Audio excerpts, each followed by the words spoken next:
Halo teman-teman investor, di video kali ini saya akan menjawab pertanyaan dari salah satu subscriber kami, yaitu Pak Nasrullah Mahmud, di mana beliau bertanya seperti ini. Saya pemula dan saya cuma alokasi 10% dari gaji saya setiap bulan untuk beli saham. Nah, mohon saran, kira-kira strategi apa yang tepat dan saham apa yang cocok buat pemula seperti saya. Dua pertanyaan tadi akan kita bahas di video kali ini, jadi pastikan teman-teman tonton video ini sampai selesai.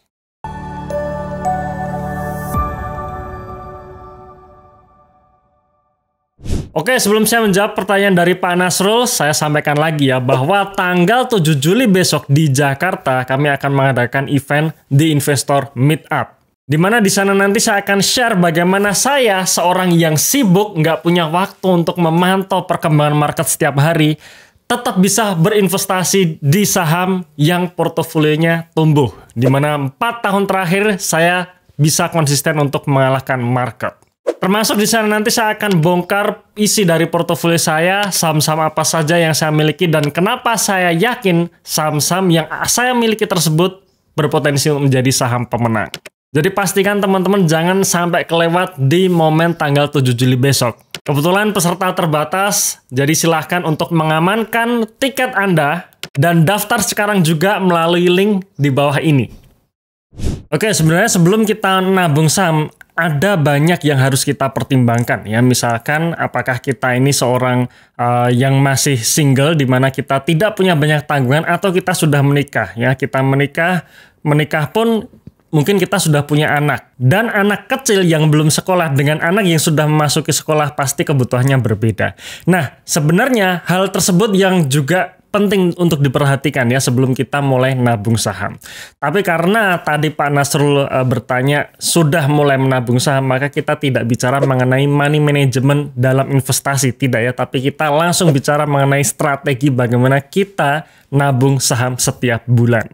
Oke, yang pertama yang paling penting harus kita perhatikan adalah kita harus memiliki mindset untuk investasi jangka panjang. Jadi sekali lagi, kita harus memiliki mindset investasi jangka panjang. Dalam artian ketika kita membeli saham, maka kita sudah siap untuk menghold saham tersebut dalam jangka waktu panjang. Dan ketika kita ngehold saham tersebut dalam jangka waktu yang panjang, keuangan keluarga kita itu tidak terganggu. Nah, itu dulu yang terpenting. Jika kita sudah memiliki mindset investasi jangka panjang, maka kaidah yang kita gunakan adalah kaidah value investing ya. Jadi bukan swing trading, atau bukan scalping, atau bukan bandarmologi ya. Tidak, tapi kita bicara mengenai value investing. Dimana ketika kita bicara mengenai value investing, maka kita perlu membeli perusahaan-perusahaan yang bagus, kinerjanya bagus, dan valuasinya murah. Nah, itu prinsip dasarnya dulu. Sekarang kita masuk dalam strateginya.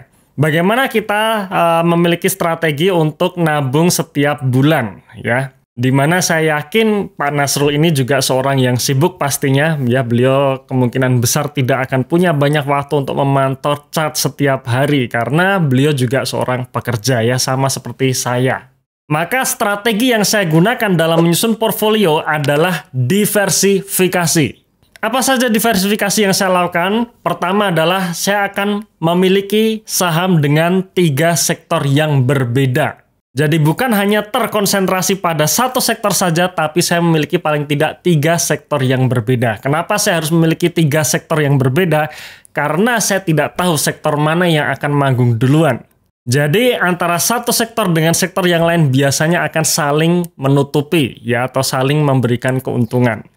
Kemudian yang kedua, dalam membeli saham, tujuan saya adalah alokasi tidak sampai 25% untuk satu sahamnya. Jadi saya menghindari saya memiliki saham dengan alokasi yang mayoritas sampai misalkan 50% ataupun bahkan 70%, itu saya hindari. Kenapa? Supaya saya tidak tergantung dalam satu saham itu saja. Alias kalau misalkan nih ke depan ada kejadian-kejadian force majeure yang tidak terduga dan membuat fundamentalnya berubah, nah maka kerugian yang saya alami itu terbatas. Oke, itu tadi strategi saya mengenai menyusun portfolio ya, di mana tujuan akhirnya adalah portofolio saya terdiversifikasi. Sekarang pertanyaannya, bagaimana implementasinya ketika kita menabung saham setiap bulan? Misalkan tabungan kita mepet katakanlah ya, misalkan kita dalam 1 bulan hanya bisa menabung 500.000 untuk kita belikan saham. Berarti kalau setiap bulan kita alokasikan 500.000, maka kita tidak bisa langsung dapat portofolio yang terdiversifikasi seperti yang saya sebutkan tadi.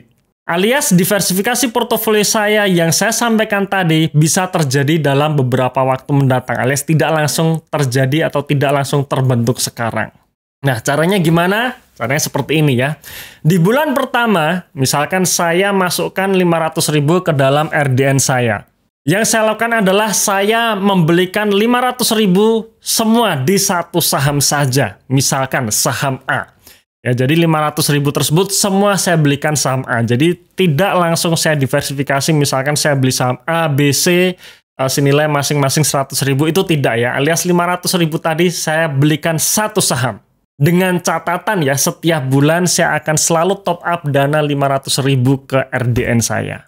Kemudian masuk bulan kedua, saya membeli saham baru, di mana saya akan beli saham B. Walaupun misalkan saham A ini harga sahamnya belum naik atau mungkin turun ya. Jadi sekali lagi saya tidak langsung melakukan tambah muatan atau averaging down untuk saham A yang masih minus di bulan kedua. Alias di bulan kedua saya tetap membeli saham baru, yaitu saham B. Masuk bulan ketiga, saya akan membeli saham C. Walaupun misalkan saham A dan saham B posisinya masih floating loss, bulan ketiga saya tetap membeli saham C. Jadi di bulan ketiga saya memiliki 3 saham. Masuk bulan keempat, saya top up dana lagi 500.000 dan saya belikan saham D. Dan sekali lagi ya, saham D ini tetap saya akan beli, atau saham keempat ini saya akan beli walaupun posisi misalkan saham A, B, C menunjukkan floating loss, alias harga sahamnya belum naik. Ya, jadi di 4 bulan pertama tadi saya tidak tambah muatan, alias saya akan memenuhi prinsip diversifikasi di mana masing-masing per satu sahamnya tidak lebih dari 25%. Jadi ketika kita setiap bulan top up 500.000, maka dalam bulan keempat kita memiliki 4 saham dengan alokasi masing-masing 25%. Dan jangan lupa ya, 4 saham ini dipastikan minimal berada di 3 sektor yang berbeda. Kemudian masuk bulan kelima, di mana saya top up dana lagi 500.000, baru di bulan kelima saya akan pertimbangkan untuk tambah muatan dari keempat saham saya tadi. Alias saya tidak akan membeli saham kelima ya sebelum misalkan 4 sahamnya ini benar-benar sudah terbukti mencetak keuntungan. Jadi saya akan pilih saham-saham yang memiliki kinerja atau potensi growth-nya itu sangat bagus di tahun ini, disitulah saya akan tambah muatan. Dan seperti terus seterusnya ya, alias yang terpenting adalah setiap bulan jangan sampai kita berhenti untuk top up atau nabung, ya, dan kita fokus di 4 saham pertama kita tadi. Oke, itu tadi mengenai strateginya. Nah, sekarang pertanyaan selanjutnya adalah saham apa yang cocok buat kita seorang pemula? Kalau kita bicara mengenai saham yang cocok untuk kita, entah kita ini pemula atau tidak, maka yang harus diperhatikan adalah kita memilih saham yang kita ngerti bisnisnya. Maksudnya ngerti bisnisnya itu seperti apa? Maksudnya adalah bagaimana kita mengetahui perusahaan ini bisa menghasilkan laba, ya, menghasilkan duit, menghasilkan cash flow.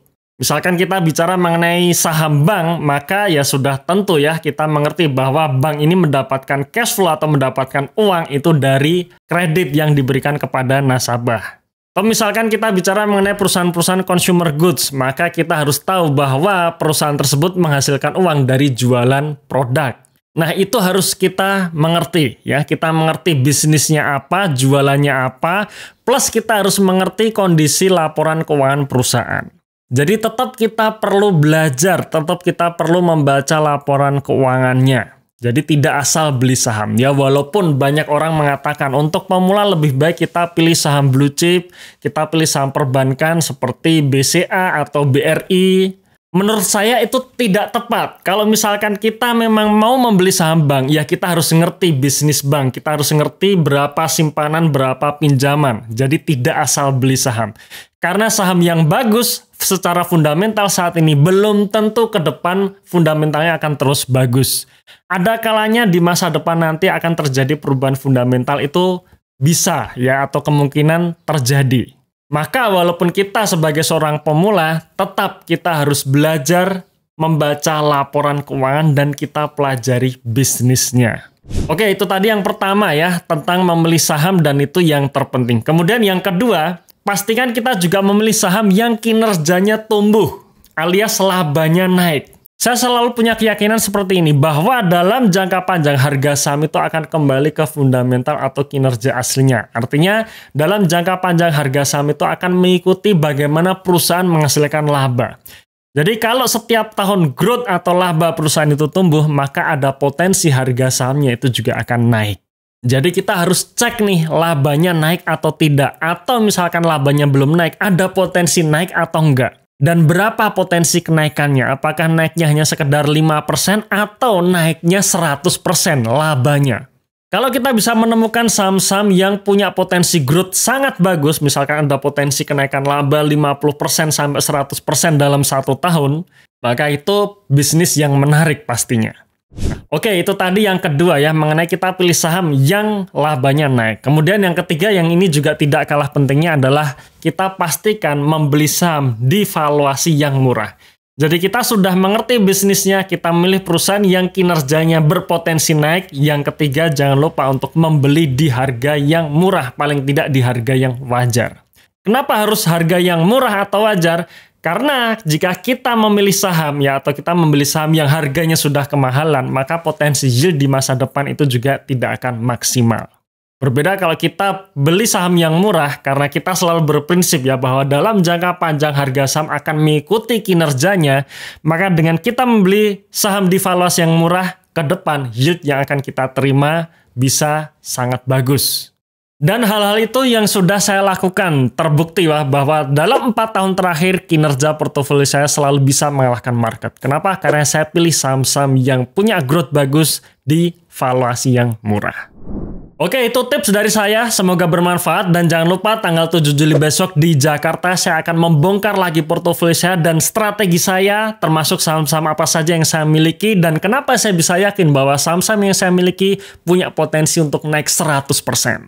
Jadi sekali lagi pastikan Anda mengamankan tiket untuk tanggal 7 Juli besok ya. Linknya di bawah ini dan sampai jumpa di Jakarta.